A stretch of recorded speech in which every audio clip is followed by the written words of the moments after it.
Hi guys, आप लोग को आज मुंबई की सीन दिखाता हूँ। और मैं जहाँ हूँ मतलब पहले जहाज़ में उतनी देर, उसके बाद ये देखो समुद्र की सीन देखो। मैं गया था मुंबई, वहाँ से ये सीन बना रखा हूँ। आप लोग को वीडियो में डाल रहा हूँ, देखिएगा।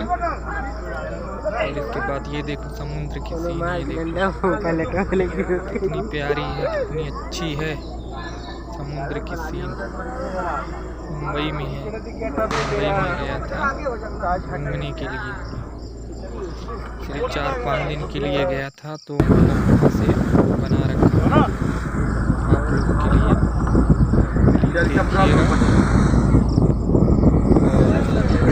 और देखना अच्छी तरह।